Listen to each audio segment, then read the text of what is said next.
오늘 수업할 거는 머신러닝 프로젝트 시작하기 두 번째 시간으로 처음에 회귀, 선형 회귀 정도만 할 거예요. 최적화, 경사하강법, 확률적 경사하강법을 간단하게 살펴보도록 하겠습니다. 자, 회귀나 최적화나 경사하강법, 확률적 경사하강법 모든 게 수학적 토대인데 수학적 토대를 모든 걸 다 할 수는 없으니까 우리는 좀 이제 이해 정도로만 하는 걸로 좀 할 거예요. 그러니까 좀 아쉬운 사람들은 질문을 하거나 좀 더 자료를 찾아보고 공부하고 모르는 거 있으면 질문하시면 대답해 주는 방법으로 하겠습니다. 자, 그래서 첫 번째 우리가 이제 회계에 대해서 하기 전에 두 변수의 상관관계 같은 거나 기본적인 이론 같은 거를 한번 보고 갑시다.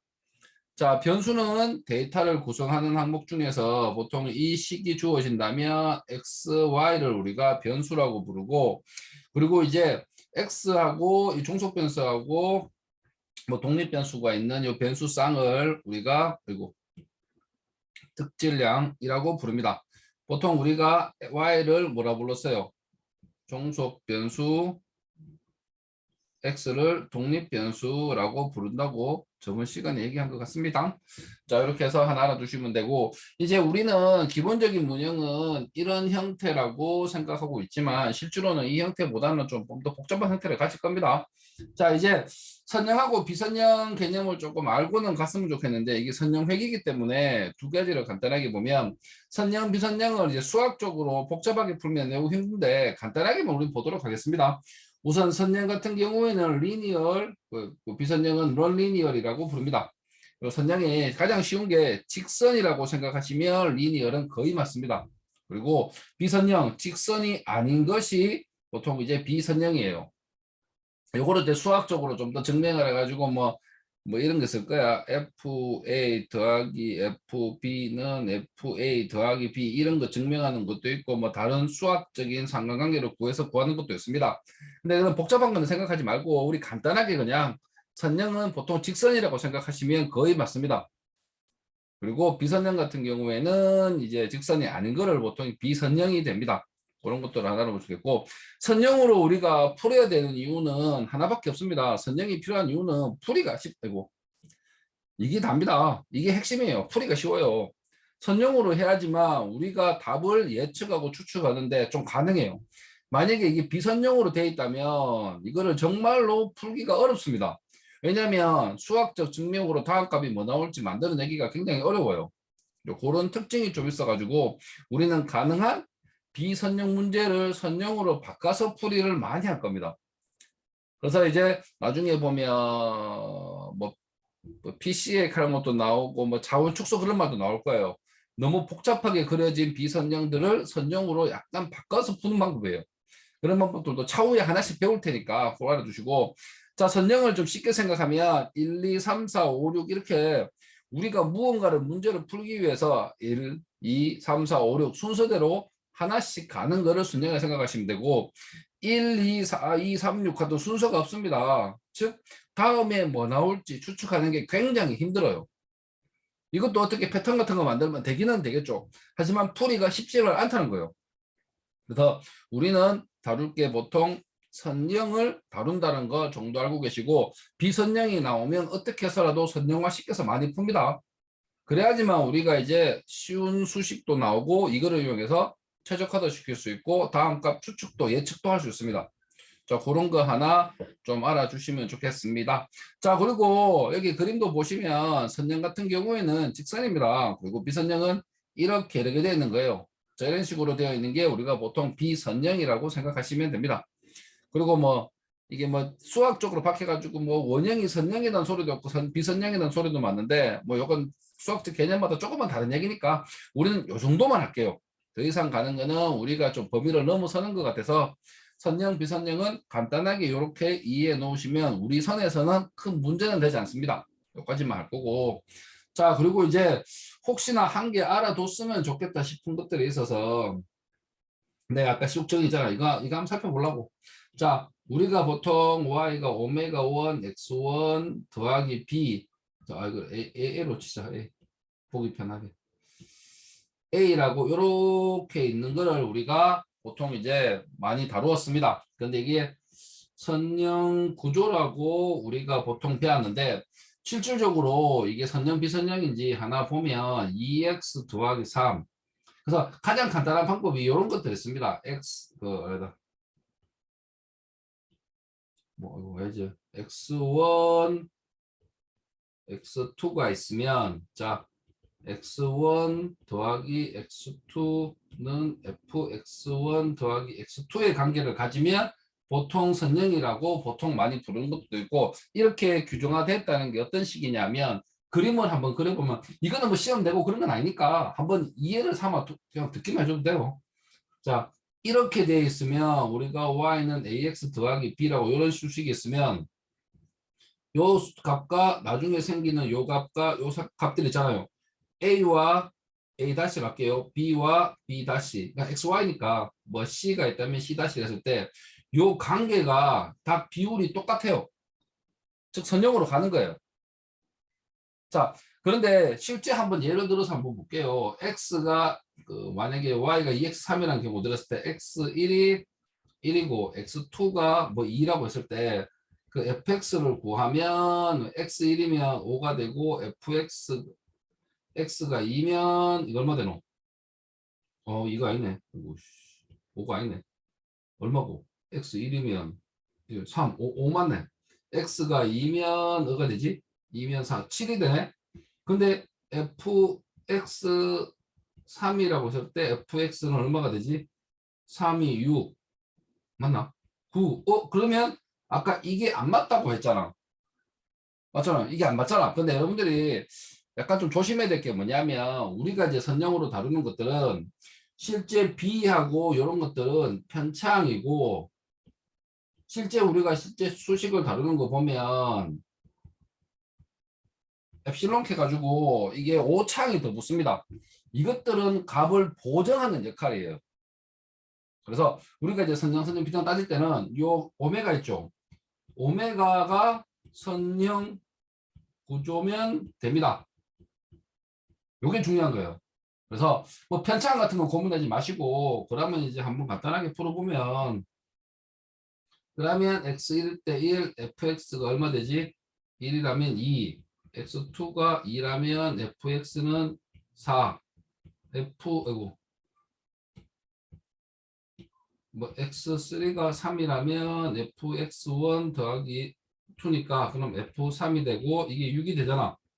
맞죠? 관계가 성립을 하죠. 즉 우리가 핵심적으로 봐야 될 거는 요게 있죠. 기울기 같은 거 요런 게 우리 개수라고 뭐 선형 개수라고 부르기도 하는데 이게 선형 구조가 되면 선형 구조입니다.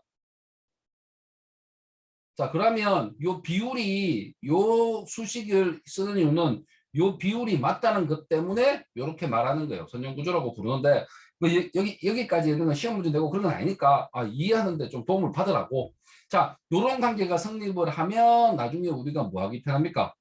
요 그래프가 있으면 이거를 이용해서 다음 값 추측하는 게 그나마 수월해진다는 거예요. 좀 편리해져요. 그래서 우리가 어떻게 해서라도 선형 구조를 좀 만들어서 풀려고 노력합니다. 자, 그리고 이제 실제 우리가 수식을 보면 오메가 1 더하기 오메가 2 x2 더하기 오메가 3 x2 더하기 오메가 n x n이라고 더하기 편차항이 붙잖아요. 자, 여기서도 이게 선형이 되려면 어떤 구조냐면 오메가들 있죠. 이 오메가들 모두를 위에 것처럼 했을 때 선형 구조가 되면 됩니다. 그럼 이게 선형 구조예요. 이런 식으로 수학적으로 접근하는 거는 여기까지만 하고 이거를 뭐 시험 문제 내고 알 테니까 너무 걱정하지는 말고 자도 선형 구조가 돼서 우리는 어떻게 해서라도 이 선형 구조로 만들어내는 게 우리가 선형 회귀로 푸는 게 수월해지기 때문에 선형 구조로 만들어 나갑니다. 자 예를 들어서 이런 거 한번 봅시다. 수식은 내가 못 푸겠는데 예를 들어서 그래프가 이렇게 가다가 확 올라가요. 자 이거는 비선형 구조입니다. 왜냐하면 이 값이 A 다시, B 다시라고 했을 때 C는 C 다시가 됐을 때 요 비율이 안 맞습니다. 맞죠? 아까 우리가 말한 fxa 더하기 fb는 fa 더하기 b 이런 걸 만족을 못 한다고. 맞잖아요. 맞죠? 그렇기 때문에 비선형 구조라고 불러요. 그러면 솔직히 이것도 봐. 문제가 뭐냐면 여기까지 가는 수식이 다를 수밖에 없다고. 좀 이게 구조가 복잡해지잖아. 그러면 이게 풀기가 굉장히 복잡해지고, 이렇게 되면 나중에 비선용 구조로 만들어지면, 이렇게 되면 나중에 어떤 문제가 생기냐면, 아이고, 과적합 생길 확률이 엄청나게 높아집니다. 그래서 이렇게 되면 굉장히 풀기도 어려워지고 과적합 문제도 생기기 때문에 우리는 웬만하면 선용 구조로 만들어서 푸는 방법을 많이 할 거예요. 그래서 분명히 복잡한 수식이 만들어지고 더 좋을 것 같은데요, 물을 수도 있을 거라고. 근데 최대한 선형 구조화를 시키기 때문에 수식 같은 건 간단하게 최대한 만들어서 푼다는 거 하나 좀 알고 가셨으면 좋겠습니다. 뭐 복잡하게 만들어서 풀이해가지고 풀리면 더 좋겠죠. 근데 너무 과정이 복잡하고 시간도 많이 걸리고, 그래서 하여튼 최대한 선형 구조화 시킨다는 거 하나 알아주셨으면 좋겠습니다. 자, 그래서 이제 우리가 이제 회기에 대해서 한번 볼게요. 이제 선형 비선형의 개념을 좀 알았으면, 자, 이제 우리가 회기의 개념을 할 건데, 회기는 하나 혹은 여러 개의 독립 변수와 한 개의 종속 변수 간의 상관관계를 모델링하는 기법입니다. 자, 그리고 이거를 우리가 선형 회기로 하는, 선형 회기가 또 비율 같은 게 생기잖아. 맞죠? 비율이 생기건 뭐 평균의 뭐 수렴을 하건 그런 관계가 있어요. 그래서 우리가 보통 생활 데이터 보면 보통 평균으로 회귀하려는 경향을 보여요. 우리 같은 예를 들어서 키나 몸무게 같은 거 봅시다. 키나 몸무게 같은 거를 자료를 조사해 보면 분명히 이렇게 될 거예요. 뭐 이건 포화송 같은 게 여기 평균이고 이런 분포가 만들어집니다. 맞죠? 평균에 모이는 경향이 있어요.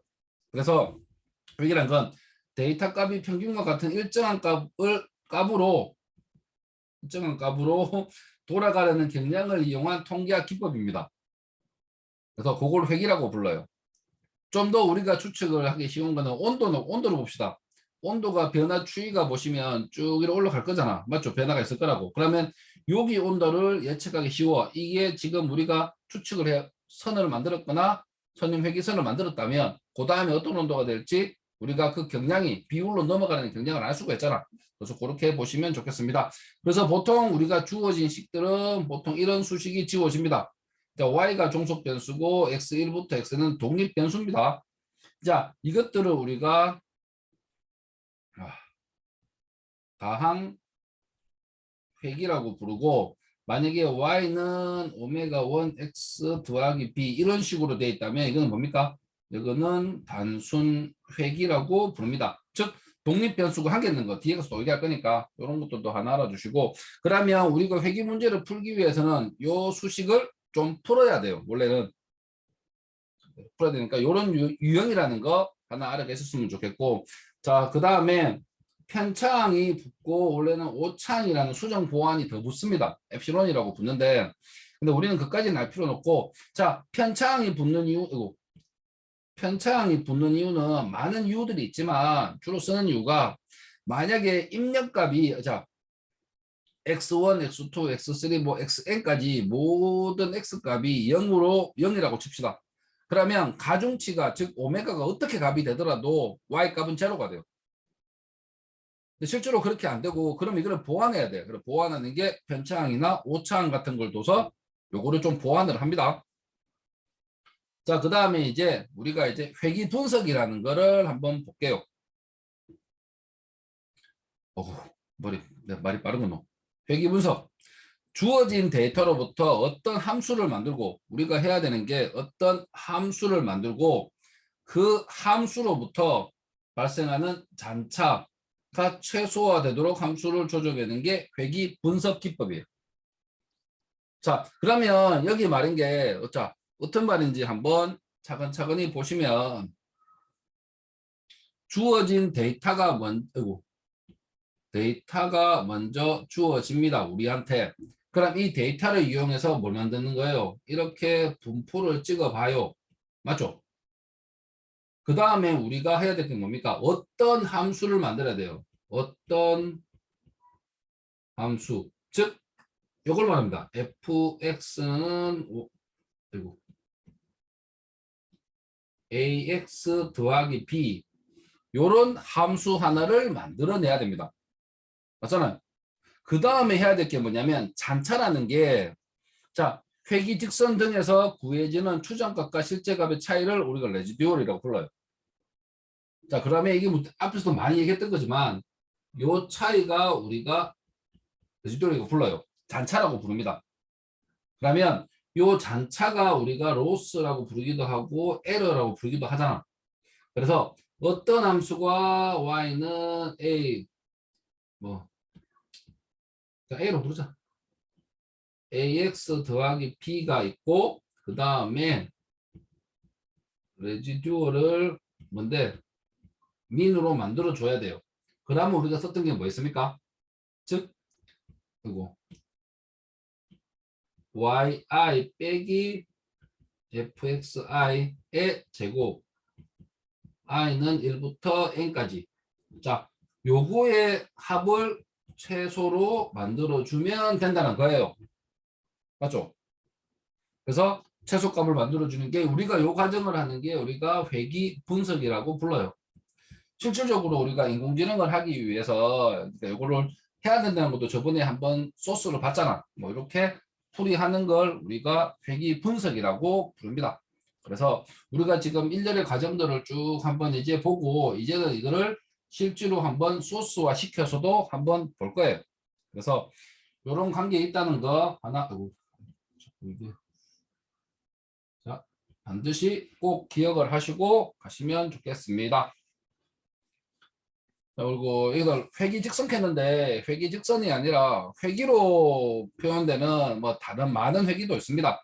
근데 직선만 하는 회기도 많지만 실제 우리가 로지스틱 회기나 뭐 다른 이름의 회기도 많습니다. 수학적으로 많은데 그거를 다루는 건 힘들고 우리가 좀 이따가 로지스틱 회기 정도만 하나 다룰 거예요. 왜냐면 딥러닝 가서 로지스틱 회기를 한번 할 거니까 그때 가서 그거를 위해서 그래서 간단하게 로지스틱 회기를 한번 보도록 할 겁니다.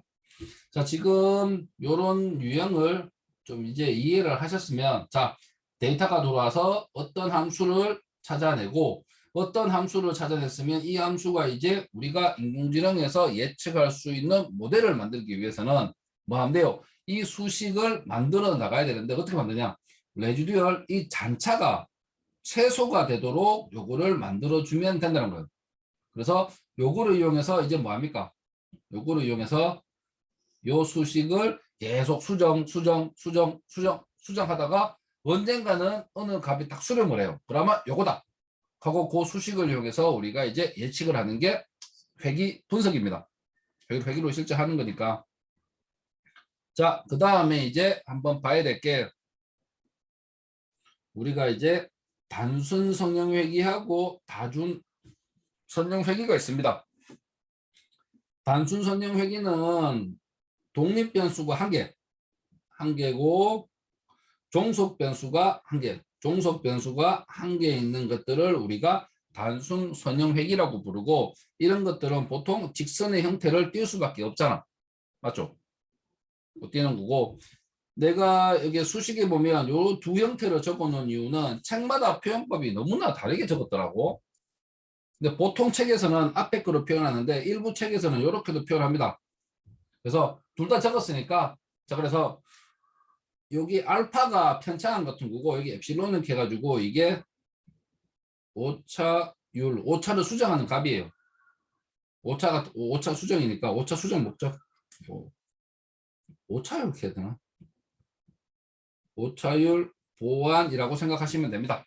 자 이렇게 해서 두 식의 형태는 이렇게 만들어지는데 이렇게 만들어지건 기본적인 형태는 1차원 선입니다. 맞죠? 그래서 1차원 선이라는 거 하나 아시면 되고 자 그래서 옆에 그림을 보시면 심플 리니얼 그러니까 단순 선형 회귀를 보시면 이런 형태로 선이 하나 만들어진다고 보시면 됩니다. 그래서 우리가 지금 다루는 내용이 매우 복잡한 거 다루는데 그건 힘드니까 보통 우리가 단순 성형 회귀 쪽으로 내용은 많이 다루기는 하겠지만 실제로는 거의 다 다중 선형 회귀입니다. 왜냐면 우리가 표 같은 걸 보시면 실질적으로 열값이 A, B, C, D, E 한 개가 나중에 레이블이 붙으면 그럼 여기에 값을 낸다고. 그러면 하나, 둘, 셋, 넷, 다 x1, x2, 해서 x2, 3, 4, 5네. 5까지면 요것들 요렇게 되는 경우가 태반이지 x값 하나만 덜렁 들어와서 값을 판단하는 경우는 그렇게 드뭅니다, 솔직히. 맞죠? 실제 우리가 예측하는 데이터를 보더라도 이 데이터가 열이 굉장히 많아요. 그래서 우리가 실제 다루어야 될 거는 다중선형 회계입니다. 근데 이거 다루는 게 좀 벅차기 때문에 단순 성령 회계를 이해해 놓으시면 다중 성령 회계를 하더라도 이게 생겨지는 수식이 위에 거 앞에 거 보면 요 수식이니까 뭐 특별히 복잡해지는 건 없어요. 가중치가 많아지고 저 가중치가 왜 많아지냐면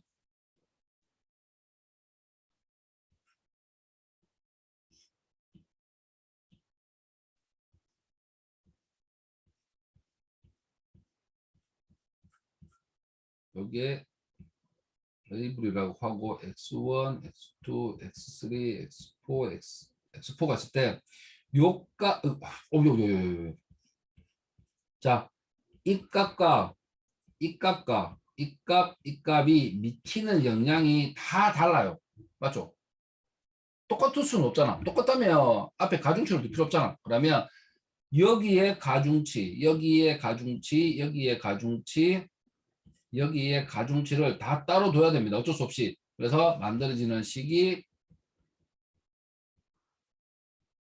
이거를 계속 내가 적는 이유는 나중에 이런 수식이라는 거를 좀 알았으면 좋겠다 싶어서 나중에 요거를 해서 딥러닝 쪽으로 넘어가면 이런 식을 좀 얘기 좀 할 거라서 굳이 귀찮더라도 여러 번 이야기하고 있습니다. 그래서 알았으면 좋겠고 자 그래서 이제 다중성립 볼게요. 독립변수가 다수개고 그래프로 표현하기 힘듭니다. 여기는 열이 두 개만 있는 거 있으니까 그나마 3차원 그래프 형식을 빌어서 표현할 수가 있지만 만약에 아까 x가 4개까지 그러면 그래프로 표현이 너무 힘들어요. 맞죠? 표현하는 게 너무 힘듭니다. 그래서 이거를 굳이 그래프로 만들지 않고 많이 풀기도 합니다. 그리고 문제가 뭐냐면 독립변수가 증가하면 결과의 신뢰도와 답을 구할 수 없는 경우가 발생을 합니다. 열이 너무 많아지면. 그래서 우리가 나중에 인공지능에서 데이터가 많다. 그래서 열이 많더라.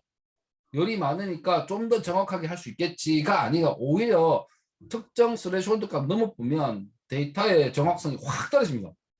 우리가 이거를 다중공신성이라고 부르고 용어로는 이렇게 부릅니다. 내가 발음을 잘못하면 오해할까 싶어서 적었고 그래서 이거를 해결하기 기법이 뭐 PCA 방법이나 뭐 우리가 뭐 차원 축소 같은 방법을 써요. 차원 축소가 뭐냐면 한 차원을 날리는 겁니다. 즉 여기서 보시면 열 하나가 뭐가 돼요? 열 하나가 차원이 돼요. 일종의 그러면 이 아이고 그죠? 이 열들을 없애봅니다. 축소하는 역할을 나중에 수행을 해요. 축소하는 기능을 하나 만들어서 축소를 시행을 합니다. 자, 그렇게 해서 이게 다중선형 회기를 최대한 줄여나갑니다. 그리고 나중에 큰 문제가 발생하는 게 어떤 게 있냐면 어떤 데이터를 모으다 보면 레코드 수가 컬럼의 수보다 많아지는 경우가 발생하는 일도 있습니다. 이러면 데이터의 정확도가 엄청나게 떨어져요. 즉 무슨 말이냐면 요 한 줄 한 줄을 데이터가 들어가잖아요. 요 표에서 요거를 우리가 레코드라고 부릅니다. 레코드라고 부르고 요게 요 열이자 열을 우리가 컬럼이라고 부르잖아. 열 수가 레코드 수가 미안하다. 레코드 수가 많으면 좋은 거. 내가 말을 잘못했네. 실수 이거 수정은 레코드 수가 많으면 좋은데 어떤 일이 발생하냐면 실수했습니다. 나중에 이런 일이 발생해요. 컬럼 수가 더 많은 경우가 발생합니다. 컬럼 수가 더 많이 발생하면 이거는 데이터의 효능이 굉장히 떨어집니다. 그래서 이런 거를 발생하는 일이 있는데 이렇게 발생을 할 때는 우리가 다른 방법으로 데이터를 더 만들어내요. 즉 레코드를 더 만들어냅니다. 그래서 뭐 SMOT라는 방법도 있어요. SMOT나 다른 여러 가지 방법들을 이용해서 이 레코드를 더 만들어내는 거예요. 가짜 데이터든 어쩔 수 없이. 그러니까 그렇게 만드는 것도 많이 있습니다. 자, SOMTV 같은 거를 내가 저번에 말했었나 모르겠는데 데이터가 이렇게 있으면 이렇게 막 있잖아요. 그럼 몇몇 없는 데이터들이 있어. 이 데이터들을 연결해. 이 중간 정도를 우리가 뭐하냐? 새로운 데이터를 만들어낸 기법이에요. 그래서 어떻게 해서라도 이 레코드를 늘어가는 방식을 만들어 줘야 돼요. 가짜 데이터라도. 근데 우리가 2차원에서 이래 그러지 이게 다차원 되면 즉 열이 너무 많으면 이렇게 그림으로 표현 못하지만 수학적으로는 할 수는 있어. 수학적으로는 이렇게 중간 지점을 골라서 새로운 거를 하나 만들어냅니다. 자, 그 다음에 봐야 될 게 다항식 회귀라는 게 있어요. 독립변수 차수가 2 이상인 게 있습니다. 이게 회귀가 있는데 이것들은 굉장히 여러분들이 복잡하고 최대한 이거를 안 만들도록 노력을 할 건데 근데 이 그래프 특성상 이게 돌리다 보면 어떻게 되냐면 이렇게 만들어지는 경우도 있기는 있습니다. 지금 차트의 분포상 직선으로 만들기 힘들 때는 그 차수가 2차원인 게 만들어지는 경우도 있으니까 하나 알아두시면 좋겠어요. 독립변수가 2차원 2 이상인 회귀가 우리가 다항식 회귀라고 부릅니다. 그래서 다항식 회귀니까 다중성령회가 이게 다항 선형 회귀라고 부르기도 합니다. 이거는 다항식은 말 그대로 2차원 이상의 값들이 많은 경우를 우리가 다항식 회귀라고 불러요. 자, 이렇게 해서 요거 정도를 좀 구분하셨으면 좋겠고 실제 우리가 이렇게 데이터가 나오면 이것들을 나중에 어떻게 하냐 잘라서 만들기도 해요. 영역을 구분해서 요거 하나 요거 하나 요거 하나 이렇게 만들어내는 기법도 있습니다. 잘라내서 뭐 이걸 전체로 하는 방법도 있고 그거는 알고리즘마다 많이 다른 방법이니까 우리가 차후에 이런 것들이 나오면 어떻게 푸는지에 대해서 고민을 해보고 푸는 방법도 한번 고민을 해서 풀어볼 겁니다. 자, 그리고 이제 드디어 이제 손실함수가 나왔습니다. 앞에서 우리가 제일 처음에 우리가 레지듀얼 즉 최소화한다 했잖아. 그래서 이게 여러 가지 수식이 있지만 단순 성령 회귀의 손실함수가 그대로 나중에 다중 선형 회귀의 수식과 거의 동일합니다. 그러니까 이게 뭐 단순 성형 회귀의 손실함수만 이해하면 매우 쉽게 풀 수 있으니까 한번 보시면 돼요. 자, 여러 개의 독립변수와 한 개의 종속변수 간의 상관관계를 모델링하는 기법이 손실함수에 들어가는 거고 그 다음에 우리가 많이 볼 게 MAE하고 RSS라는 게 있습니다. 그 MA는 절대값을 이용하는 방식. 자, 그래서 자 여기에서 그래프에서 보면 fx 빼기 yi 값을 절대값을 찾는 방법이 있는데 이 방식으로 하면 나중에 우리가 그 경사하간법 같은 데서 미분이 좀 어렵습니다. 거의 안 된다고 봅시다. 어렵습니다. 그래서 이거 나중에 풀기가 너무 힘들어져요. 그래서 우리는 RSS하고 나중에 뭐 그런 것들을 쓸 건데 오류값의 제곱을 구해서 더하는 방식이 우리가 RSS예요. 그러면 여기서 두자 레지듀얼 썸 오브 스퀘어 요거를 보고 이게 잔차구나. 그러면 잔차의 합인의 제곱으로 맞죠? 그래서 RSS라고 부릅니다. 그러면 fxi 빼기 yi의 제곱을 해서 요거의 최소값을 구해서 푸는 방식이에요.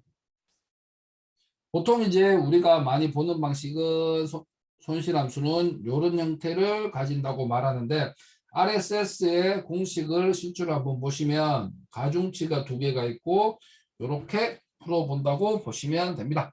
그래서 아까 우리가 보통 y는 ax 더하기 b에서 여기 a가 되고 여기 편차항 바이어스 b가 되겠죠. 자, 이렇게 해서 제곱을 해서 풉니다.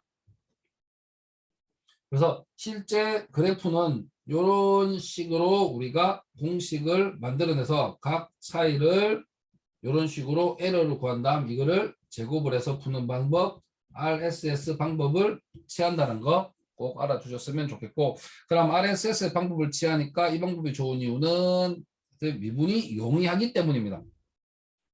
그래서 요방부로 풀어낸다는 거 하나로 쭉 기억하시고, 자, 그 다음에 로지스틱 회계를 하기 전에 간단하게 제가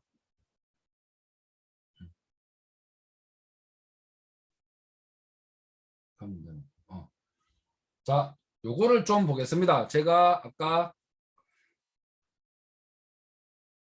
이거 왜 이래? 되지?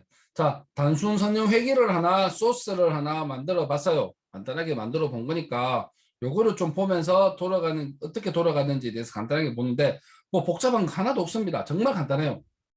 우리가 수식으로는 복잡하게 만들어진다고 하지만 매우 간단하게 풀리는 방식이니까 우선은 위에 판다스 같은 건 나중에 보시고 우선 제가 데이터 이게 바로 낙서하면 안 되지?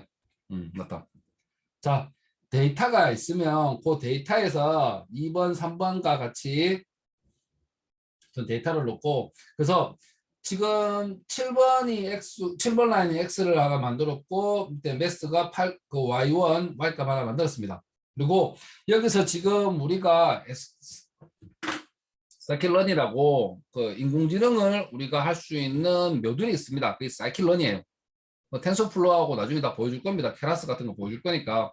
자, 리니어 모델, 선형 모델에서 리니어 레귤레이션, 선형 회귀라는 그 모듈을 불러왔습니다.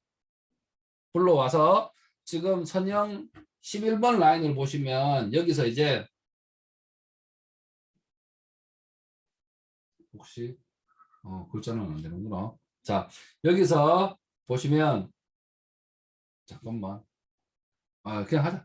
선형 회귀였는데 그래서 피트가 뭐냐면 선형 회귀에 x와 y1 값을 입력을 해서 피트 모델을 학습하는 거예요. 만들어라. 그래서 그 만든 모델이 REG라는 걸로 저장을 했습니다. 그러면 REG가 리니어 선형 회귀로 x와 y1을 넣어서 REG가 만들어졌어요. 그러면 선형 회귀식으로 피트를 모델을 학습을 했습니다. 즉 무슨 말이냐? 위에 x하고 y가 있죠. 요거 두 개를 학습을 한 거예요. 학습을 했으니까 당연히 뭐가 만들어졌겠어요? 선이 만들어졌겠죠. 아까. 선이 만들어졌으니까 RE가 됐고 여기에 COEF하고 인터셉트가 뭐냐면 아까 가중치하고 편창을 말합니다. 그리고 옆에 R2가 뭐냐면 결정계수라는 거예요. 결정계수가 공식은 내가 안 적었는데 결정계수 값이 0에서 1 사이예요. 그래서 이 값이 보통 0.7 이상이면 매우 정확하다고 표현합니다. 그냥 쓸만하다. 0.9 넘어가면 매우 괜찮다. 자, 그래서 R2, R 제곱으로 표현하는데 이거를 이제 뭐 R 제곱으로 내가 이거는 텍스트 못 쓰는 거 못 써서 R 제곱입니다. 이거를 결정 계수라고 불러요. 이거 쓸 수가 없나? 결정 계수라고 부릅니다. 잠깐만 이거 되나? 예. 자, 됐다. 이거를 확대는 전체 페이지. 네, 볼 수 없다. 이걸로 할게. 확대되네. 자, 여기서 우리가 이거를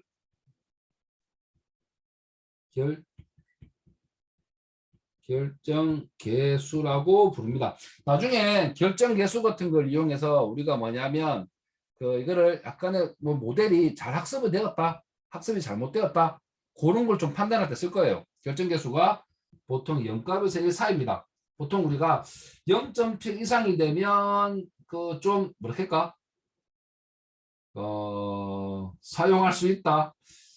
용어가 어떤 말 써야 되지? 근데 보통 0.9 이상이면 정확하다 라고 표현을 좀 합니다.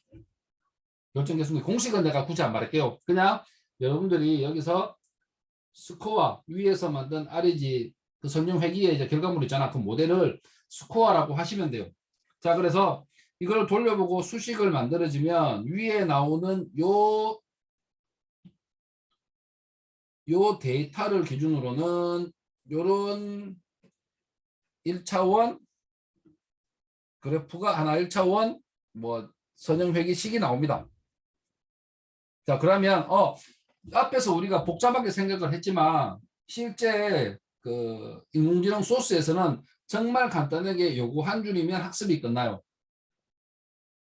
근데 우리가 나중에 여기서 옵션을 좀 붙일 겁니다. 그 옵션을 이해하려면 아까 우리 앞에서 나왔던 말을 이해를 하셔야지 여기서 옵션을 조금 나중에 붙일 수가 있어요.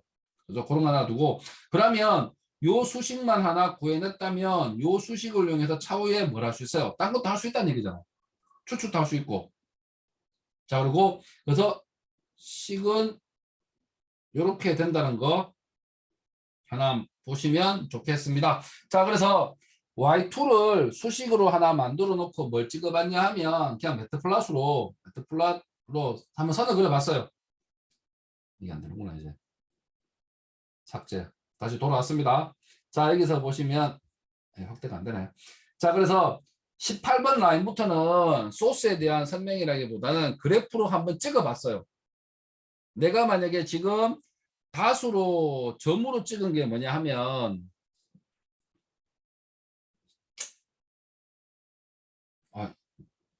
이렇게인가? 맞다 그래. 자, 여기서 점으로 찍은 게 실제 내가 데이터를 한번 찍어봤어요. 요 위에서 실제 x 즉 이 없네. 자, xy 값을 실제로 값을 한번 찍어봤습니다. 찍어보고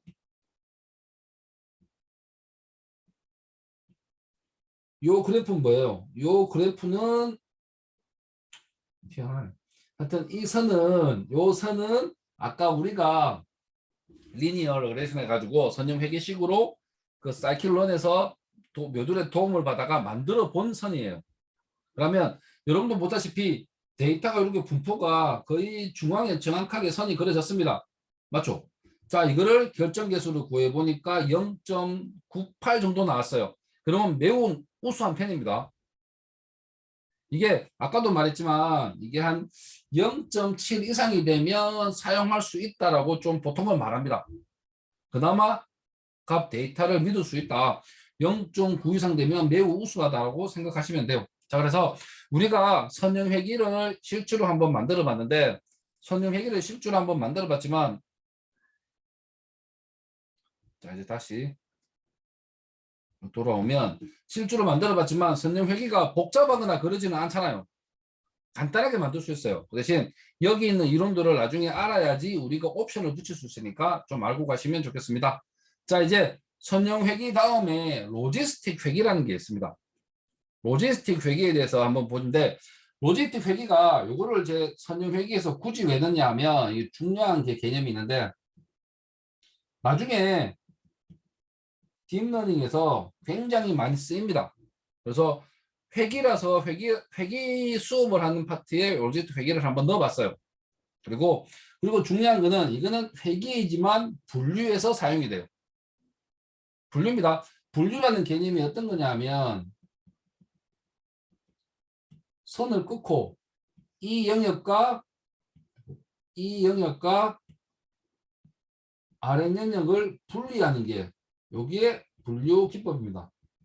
근데 로지스틱 회기는 회기지만 분류해서 사용이 돼요. 분명히 연속된 선으로 그려서 이거를 이용해서 뭔가 값을 예측하는 건 하지만 근데 실제 분류해서 사용한다는 거 알아두시면 좋겠습니다. 그리고 이진 분류와 더불어 희소 영역 분류해서 많이 사용됩니다. 즉 나중에 텍스트 영역에서 엄청나게 텍스트가 조금 사용됩니다. 텍스트 분류에서도 사용되고 이진 분류에서도 많이 사용되는 겁니다.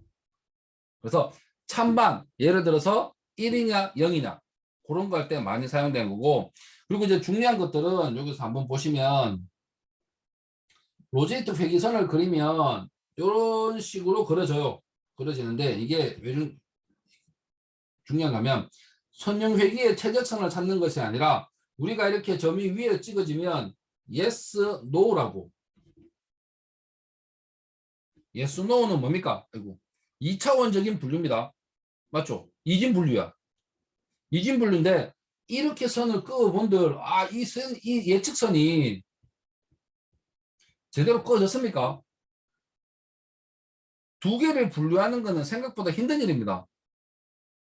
그래서 이거를 값을 다 융하게 하기 위해서는 이런 형태의 그래프가 만들어져야 되지 않나? 자, 이 선을 우리가 이렇게 구하는 걸 우리가 로지스틱 회기라고 부르고 이렇게 선 그리는 걸 우리가 시그모이드 함수라고 부릅니다. 그래서 시그모이드 함수는 즉 어떠냐면 시그모이드 함수의 최적선을 구해야 됩니다. 요거의 최적선을 구해야 돼요. 나중에 요거 때문에 우리가 딥러닝 가서 복잡한 수식도 많이 나오고 뭔가 문제도 해결을 해야 돼요. 자, 그래서 시그모이드 함수는 간단하게 적으면 돼. 시그모이드 함수는 자, 이진 분류가 가능한 형태고 S 커브 형태를 가지며 수식은 이렇습니다. 수식을 외우고 자시고 그릴 필요는 없어요. 하여튼 이런 형태라는 거. 자, 인공지능에서 시그모이드가 원래 필요해서 만들어진 게 아니라 다른 데서 시그모이드라는 곡선이 원래 있었어요. 근데 지금 실제로 해보니까 이렇게 만들어지는 분류를 보니까 여기 1, 0 이렇게 구분하는 선이 이런 시그모이드 함수 곡선이 있으니까 로지스틱 회귀가 원하는 이진 분류가 가능해지더라. 그래서 시그모이드 함수를 빌려온 겁니다. 방법을. 자, 이렇게 해서 보시는 거를 하나 추천드리고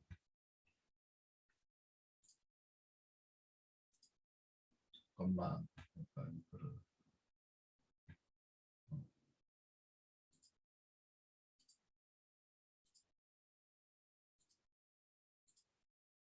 네, 윈도우를 화면을 함부로 보여주면 안 되는 것들이 있어서 잠깐만.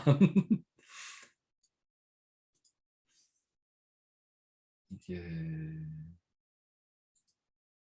여기도 새로 하나 만들어야겠네. 잠깐만. 요거를 하면은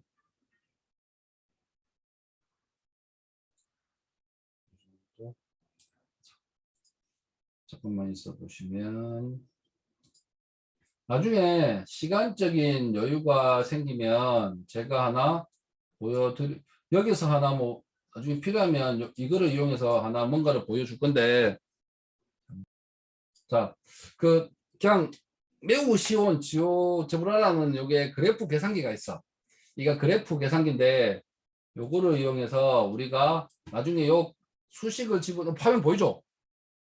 수식을 집어넣으면 이렇게 그래프 그려주는 간단한 웹에서 할 수 있는 게 있어요. 그래서 이해가 힘든 것들이나 그런 어려운 곡선들이 나오면 이렇게 내가 수식을 요게 아까 지금 시그모드 함수 넣었잖아. 시그모드 함수를 입력해 놨어요 미리. 자, 요거를 보여주면서 곡선이 어떤 형태로 가고 직선이 어떤 형태로 가기 때문에 우리는 이렇게 풀면 될 거다 라는 거를 좀 이게 이해가 힘든 파트에서는 이렇게 그림을 그려서 보여주도록 할 거예요. 근데 그러면 여기서 요런 회계 보는데 나중에 보시면 여기 보시면 y는 ax 더하기 b가 형태였어요. 여기에 있는 수식을 우리가 변형을 시킵니다. 변형을 시켜보면 한번 볼게요. 5에서 5 만드는데 자 a 값이 변동을 하면 요 기울기가 바뀌고 b 값을 변동을 시키면 요런 형태가 앞으로 이게 곡선이 이제 왔다 갔다 그래요. 이렇게 왔다 갔다 그러잖아.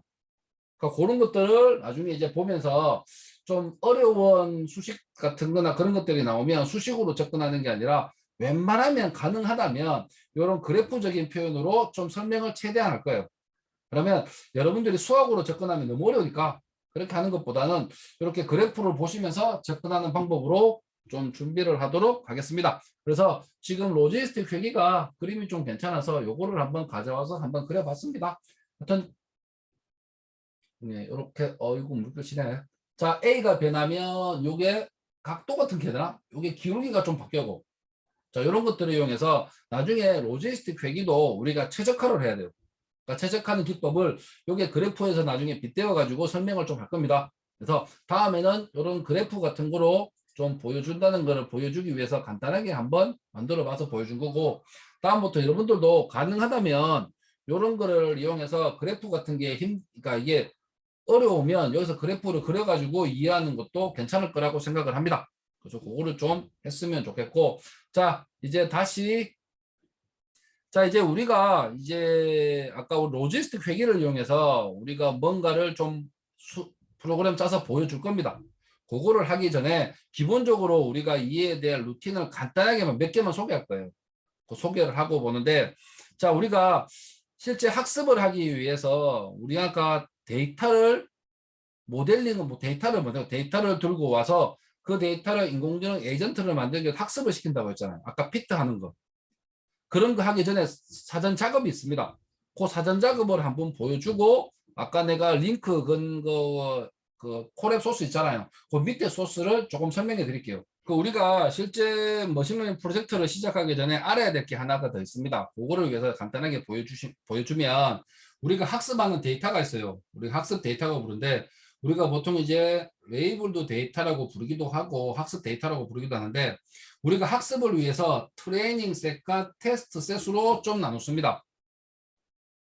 중요한 게 트레이닝 셋은 직접 아까 우리 피트 했던 것처럼 클래스파이어, 분류기를 만들건 인공지능 에이전트를 만드는 목적으로 학습을 시키는 목적이에요. 그래서 에이전트가 만들어져요. 자, 에이전트가 만들어졌으면 인공지능 모델이 만들어졌겠죠. 이게 잘 만들어졌는지 못 만들어졌는지를 한번 검증해야 되잖아. 맞죠? 그러면 데이터 중에 70%는 학습을 돌리고 30%는 학습을 시키는데 이거 학습을 안 시킵니다. 테스트 셀을 넣어봐요. 그러면 이 데이터가 얼마만큼 맞느냐를 봐요. 이런 목적으로 하는 걸 테스트 셋이라고 불러요. 테스트 데이터라고 부르기도 하고. 자, 그래서 이제 요 그림을 좀 봤으면 좋겠습니다. 오리지널 데이터에 트레이닝 셋이 있고 테스팅 셋이 있습니다. 그 중에 뭐 트레이닝, 진짜 학습을 위한 거. 그 다음에 테스트를 위한 목적. 근데 이게 밸리데이션 데이터라는 게 있어요. 이게 뭐냐면 우리가 이거를 검증 데이터라고 부르기도 하는데 나중에 추가적으로 또 설명할 건 있겠지만 우리가 이제 학습을 시키다 보면 학습 데이터가 어느 정도 잘 가다가 오류가 생기는 쫙 늘어나는 지점이 좀 생깁니다. 학습을 했으니까 잘 돼 가는데 이 밸리데이션 데이터로 해보니까 어느 시점에 가서 오류가 생기기 시작해요. 이 정도 시점에서 그다음 여기서 더 이상 학습을 할 필요가 없다는 거예요. 요 목적이 밸리데이션 데이터인데 이것들은 상세하게 나중에 보고 지금 우리가 반드시 봐야 될 거는 여러분들이 테스팅 셋, 트레이닝 셋, 테스트 셋 두 개가 있다. 요거로 우선 나눠서 한다는 것 정도만 아시면 됩니다. 우리는. 자, 요거를 좀 아시면 좋겠고 자, 그 다음에 이진 분류기라는 걸 하는데 이진 분류기의 성능 평가에 대한 얘기를 잠시만 할게요.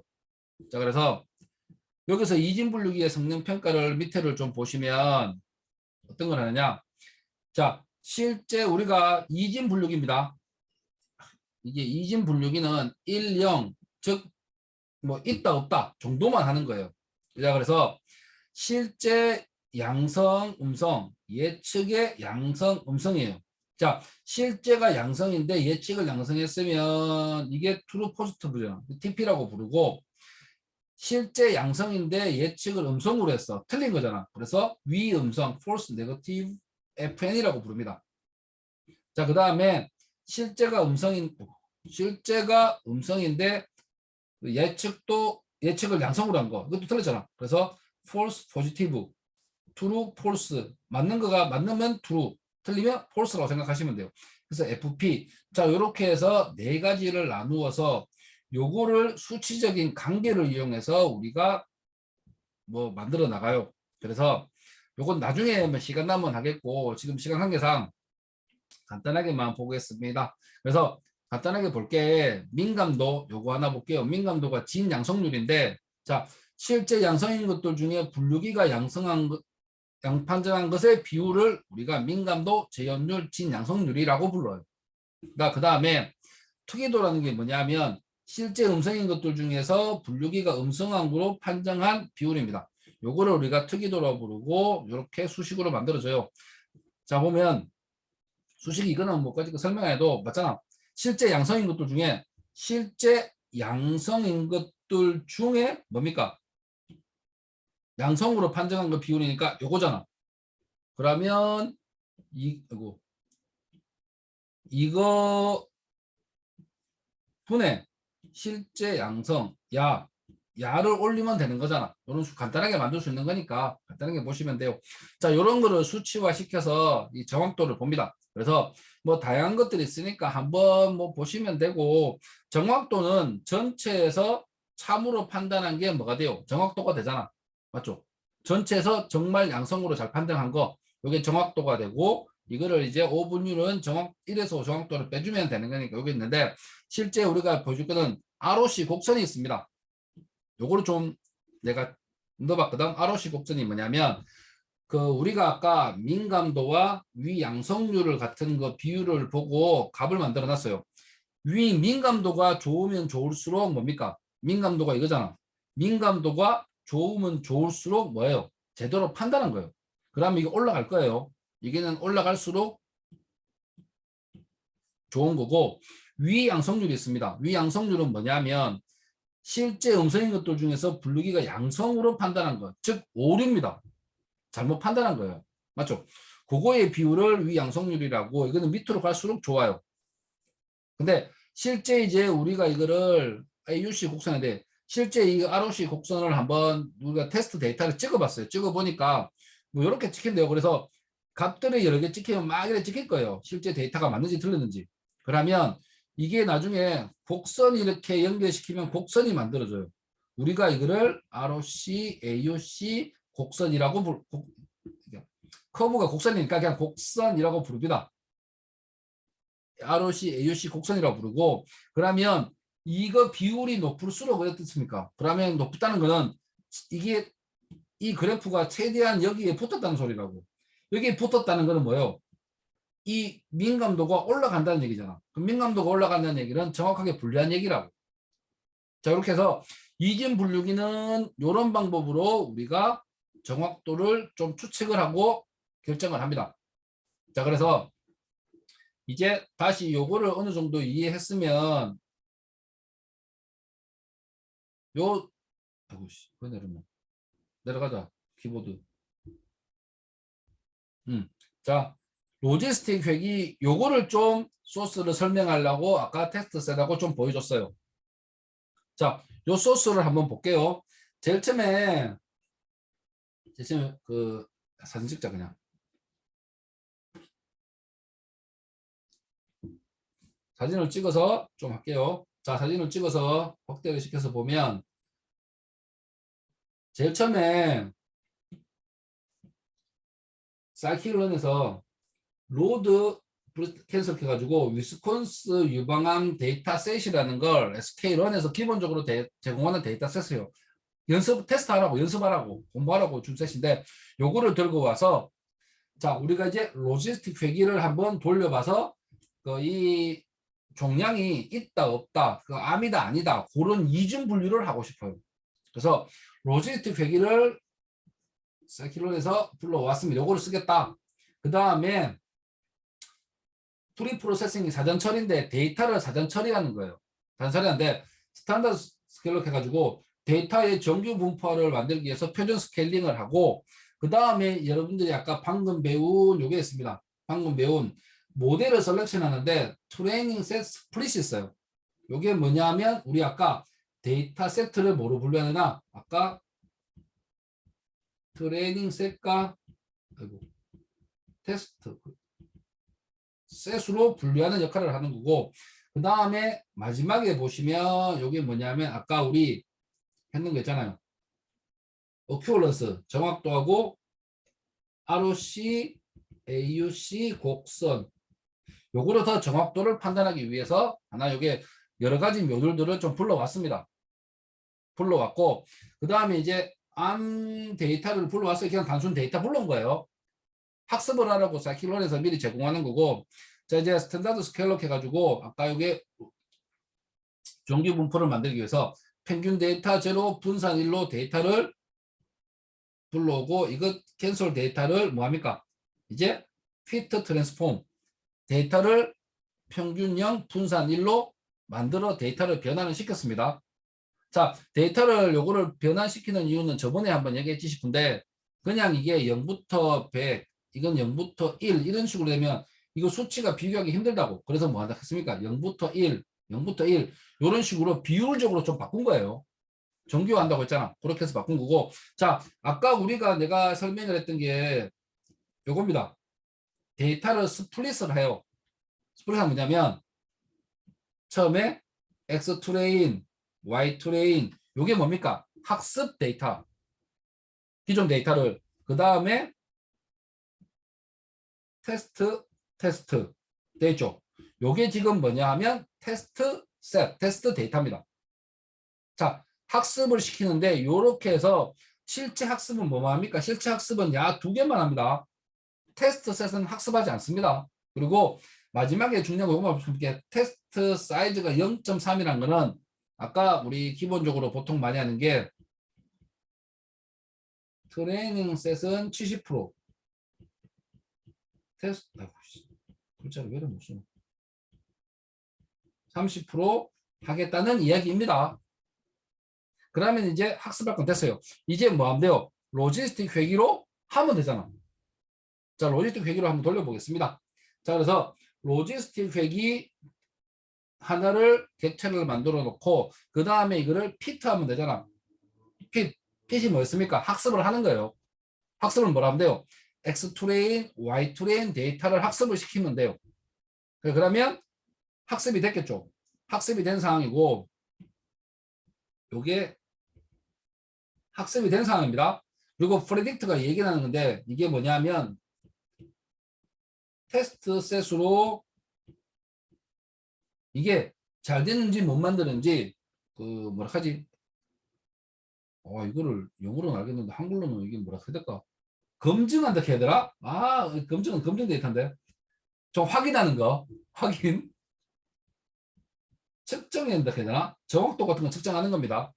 자, 요 라인은 실제 인공지능에서는 모델을 만드는 게 아니라 실제 우리가 위에서 만든 모델이 제대로 만들어졌는가 테스트 데이터로 검증하는 거예요. 확인하는 거. 이렇게 해서 그러면 여러분도 생각보다 인공지능 프로그램 만드는 게 어렵지는 않잖아. 맞죠? 근데 앞에 요런 이론들을 앞에 이론을 조금 배워야지 테스트 사이즈가 0.3이라는 게 무슨 말인지는 알 거라고. 그래서 이론은 어느 정도 해야 된다고. 자, 그래서 어큐어런시를 한번 구해봤습니다. 그래서 이거는 하지 말고 이제 자, 여기서 이제 한번 이거 돌려볼게요. 돌아가고 있나? 진행 중이래.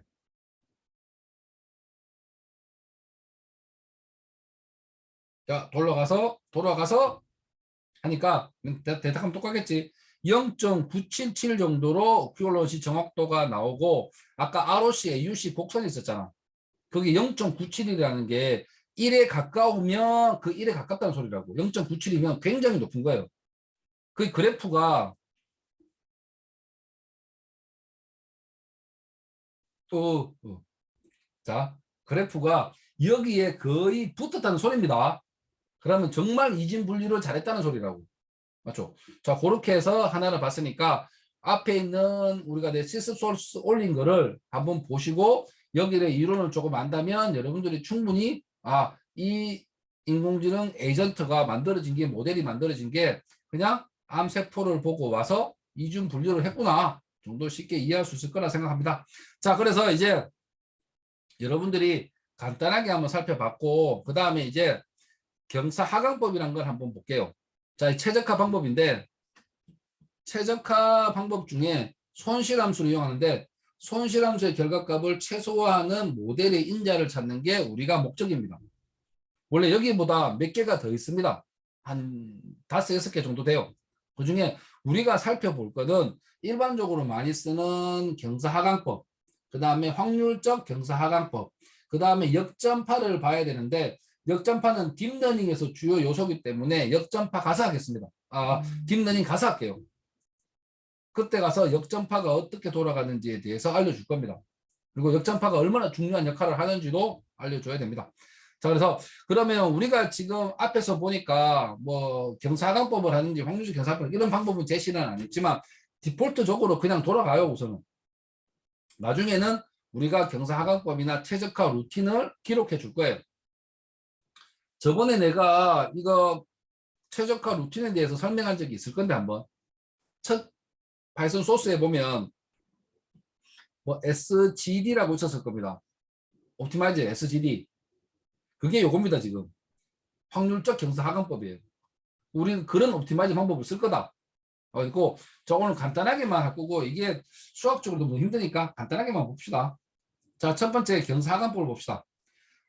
간단한 최적화 방법 중에 하나이고 임의의 시점에서 시작해서 경사를 따라 내려갈 수 없을 때까지 반복적으로 내려가는 방법이에요. 자, 이게 왜 나오냐 하면 저번에 우리가 로스 함수 있잖아. 로스 함수가 보통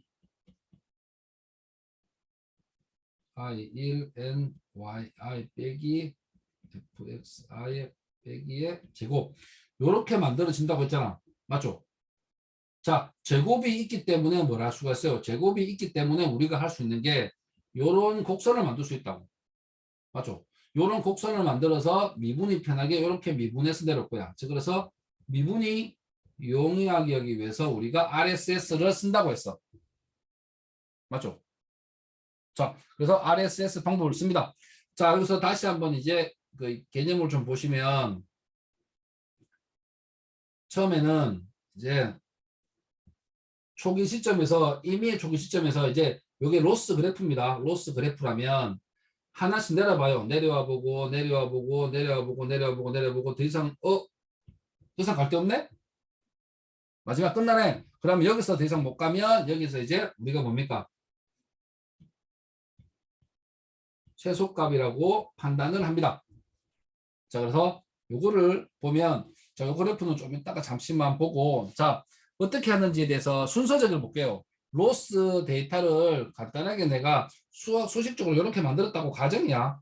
가정이고 처음에 봅시다. 세타에서 경사값을 구합니다. 즉 세타, 초기 지점이 세타라고 잡을게요. 자, 로스 데이터에 세타가 입력값입니다. 입력값이니까 세타에서 처음에 경사값 한번 구해봐요. 스텝 1이죠. 그 다음에 경사에 따라 일정 값으로 내려감. 자, 일정 값을 내려간다는 게 무슨 소리냐면 이제 내려가 보자. 기울기를 조금 바꿔서 내려가 보자. 그럼 값을 또 주겠죠. 또 주고 내려가 보고 그거 보고 내려가 보고 그거 보고 합니다. 그러면 여기서 이제 경사값을 플러스 마이너스 혼용을 한다는 게 뭐냐면 실질적으로는 원래 가면 마이너스 1을 계속 곱한다고 생각하시면 돼요. 마이너스 1을 곱하면 처음에는 양수라면 여기서 만들어지겠지. 양수라면 여기서 만들어지잖아. 근데 마이너스를 하면 이런 곱하면 되냐? 반대쪽으로 넘어가. 기울기 반대로 바뀌잖아. 그리고 다시 곱하기 마이너스 1을 하면 다시 양수 쪽으로 오겠지. 이렇게 원래는 내려갑니다. 마이너스, 즉 플러스만 혼용한다는 말이 마이너스 1을 계속 곱한다는 소리입니다. 그리고 여기에 내려가서 미분값 같은 게 크니까 실질적으로 또 내려가는 요게 거리가 있을 거잖아. 이동 거리. 요거를 우리가 학습률이라고 보통 불러요. 저 학습률이 너무 높으면 이게 값이 딴 데 튀어봅니다. 근데 너무 작으면 어떤 문제 발생하느냐. 이렇게 가. 언제 갈지 모른다고. 그래서 적당한 거 찾아야 돼요. 그래서 요거에 대해서는 우리가 보통 프로그램 짤 때는 0.1로 두고 많이 합니다. 이 정도가 적당하다고 하더라고. 그래서 요것도 이제 시간이 되면 수학적으로 하는 걸 보여줄 겁니다. 자, 하여튼 보시면 자, 언제까지 하느냐. 하나의 다음 스텝인데 스텝 2하고 이동거리 경사의 값이 다음으로 줬을 때 이 값이 지금 언젠가는 줄지 않는 상황이 발생합니다. 즉 여기에 가면 더 이상 줄 게 없다고. 줄 게 없다는 얘기는 여기에 왔다는 소리입니다. 여기 왔을 때 최소라고 지정을 합니다. 그럼 그때가 로스 함수가 최소가 되는 거다. 그래서 이제 경사값을 로스를 세타로 미분해서 보면 만약에 세타가 4일 때 예를 듭니다. 예입니다. 예제. 세타가 4일 때 이런 수식이 나왔다고 칠게요. 우선 만들어진 공식이 이렇다면 그럼 세타가 4이면 4를 집어넣으면 4 빼기니까 4가 나오네. 경사값도 4네. 그러면 계속 만들어 가봐요. 만들어 가보다가 이 값이 계속 줄어들 거야. 4, 3, 2, 1 이런 식으로. 그러면 갑자기 0. 얼마 때에서 계속 정지를 해. 그럼 요 상태에 온 거라고. 거의. 그러면 요때가 합니다. 그래서 세타 값을 계속 줘보고 이렇게 내려가는 방식이에요. 그래서 예제로 한번 세타 4를 한번 줘왔습니다. 자, 이렇게 해서 내려가는 실제 방식. 실제 방식은 이렇게 하지만 요거는 수학적으로 하는 방식이 간단하게 보여준 거니까 너무 신경 안 써도 됩니다. 자, 그래서 실제로 어떻게 돌아가는지에 대해서 간단하게 그림으로 쭉 순서를 그려보면 자, 원래 이론적인 거는 이렇게 내려가면 된다. 처음에 A1에서 미분해보고 안에 별로 값이 신통치가 않네. 그 다음에 다음 거 봅니다. 그 다음에 다음 거. 그 다음에 기울기가 하여튼 줄어들었어. 여기가 미니가 돼요. 자, 그러면 이걸 실제로 해보면 기울기 즉 뭐합니까? 미분을 하면 뭐가 나와요? 기울기가 나오잖아. 근데 이 미분에서 기울기가 나온다는 게 바로 기울기가 나오는 게 아니라 편미분 해가지고 값을 여러분들이 계산해서 해야 돼요. 원래는 그냥 간단하게 내가 기울기라고 부르지만, 자, 기울기를 아까 마이너스를 계속 곱한다했잖아. 그럼 반대 여기가 오게 되겠죠. 그래서 실제로는 여러분들이 이 형태로 실제는 계산이 됩니다. 자, 그리고 마지막 그림을 내가 넣은 이유는 뭐냐면 내려가는 거리 있죠. 이거를 잘못해가지고 너무 크게 잡으면 오히려 올라가는 경우가 발생합니다. 그래서 학습률을 너무 높게 잡으면 오히려 역으로 올라갑니다. 이렇게 되면 영구로 값을 못 구해요. 그렇기 때문에 학습률을 적절히 잘 구해야 되는데 그 학습률을 적절히 잘 구하는 게 실질적으로 수학적으로 너무 힘들어가지고 보통 어떻게 하냐면 여러 개 값을 넣어보고 좋은 놈을 선택합니다. 그런 식으로 많이 해요, 실제로. 이걸 실제로 이제 0.1, 0.5 좋다고 단정적으로 말은 못해요. 왜냐하면 이 그래프 형태에 따라 달라지기 때문에. 그리고 차후에 어떤 그래프 형태가 나오냐면 이런 그래프가 나오는 경우도 발생을 합니다, 혹시나. 다른 게 모델에 따라서. 그리고 어떤 것들은 이것도 나와요, 막.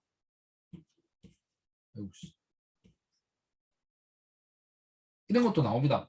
뭐 하다못해 뭐 이런 것들도 나오고. 그래서 요 지점을 찾아내는 게 결코 쉽게 만만치는 않습니다. 우리가 간단하게 이렇게 그랬지만 간단한 정말 옵티마이즈한 그림이 나와서 찾아지는 거지. 이게 만약에 이런 식으로 돼보면 상당히 복잡해져요. 뭐 그럴 수도 있다는 거. 그러니까 모든 게 이런 식으로 나오지 않는다는 걸 알아두셨으면 좋겠습니다.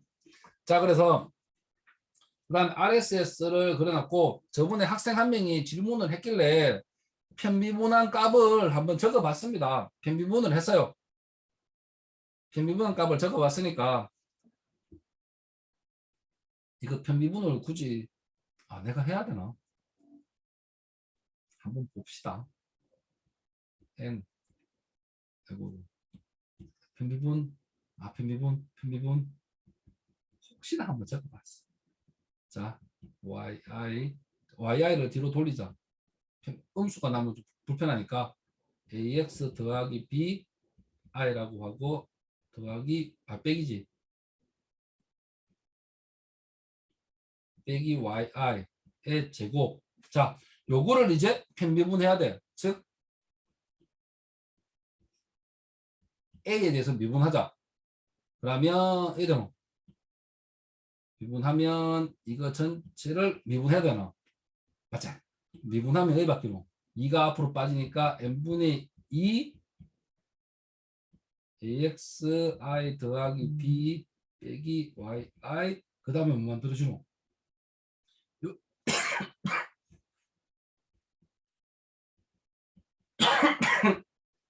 미분해야 되니까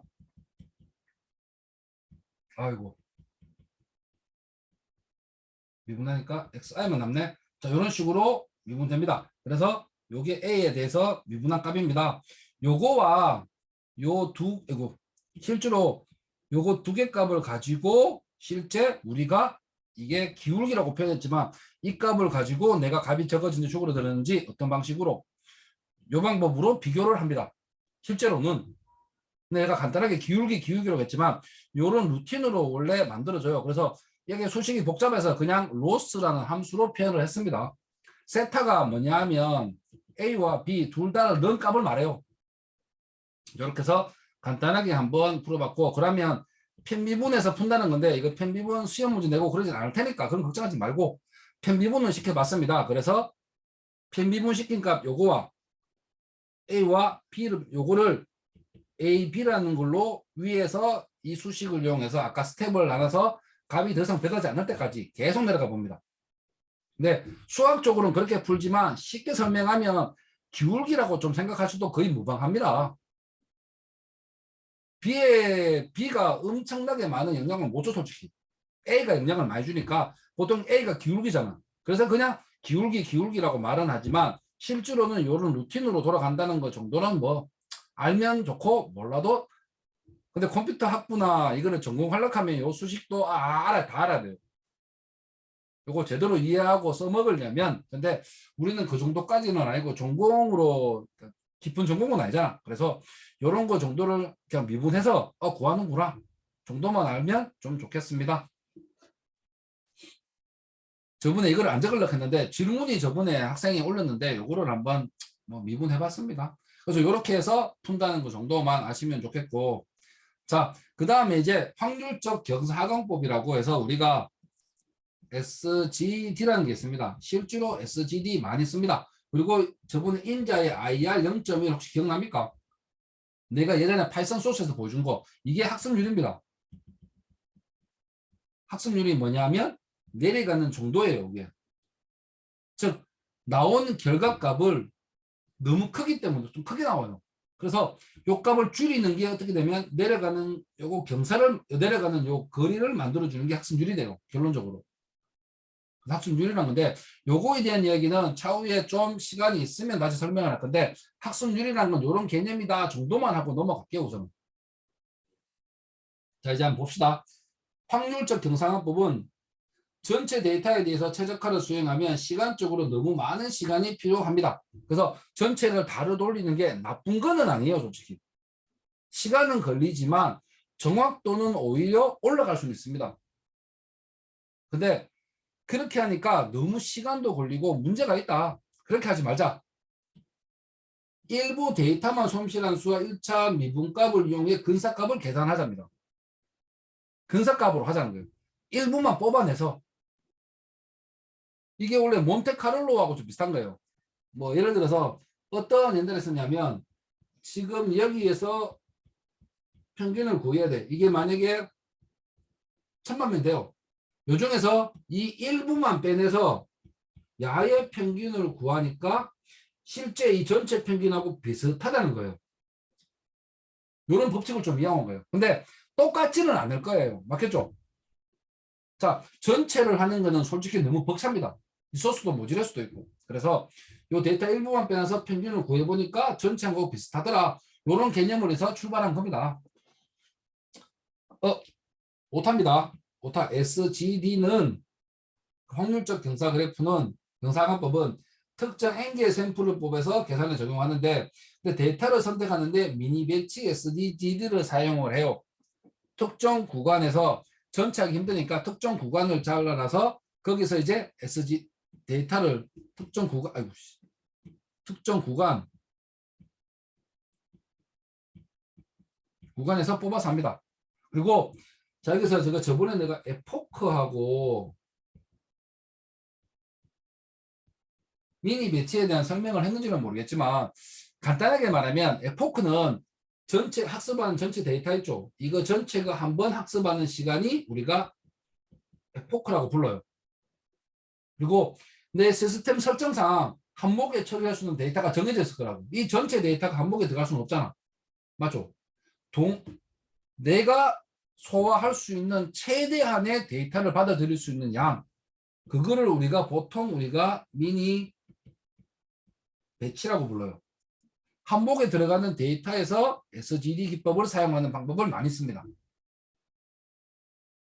그래서 데이터를 랜덤하게 n개를 선택합니다.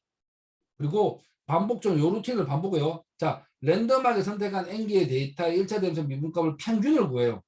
평균을 구해서 경사에 따라 이동거리를, 아까 특정 데이터인 거야. 경사에 따라 아까 수식에서 뭐 됐어요? 아까는 특정 경사였는데 n개 선택한 n개 데이터 1차 미분값의 평균을 이용해서 요 수식을 만들어 가서 내려가는 방식이에요. 요게 SGD라고 불러요. 시간적으로 굉장히 빠릅니다. 일반적으로 전체 하는 것보다. 그래서 데이터가 너무 많으면 그냥 앞에서 경사하강법을 있는 그대로 못 쓰고, 보통 우리가 소스에 보시면 확률적 경사하강법을 많이 씁니다. 소스가 1000만 개예요. 레코더가 1000만 개. 이거 다 도저히 다 못 돌립니다. 그런 경우에는 확률적 경사하강법으로 이런 식으로 처리를 합니다. 그래서 우리가 나중에 소스를 보시면 옵티마이저에 뭐 SGD 적혔을 거예요.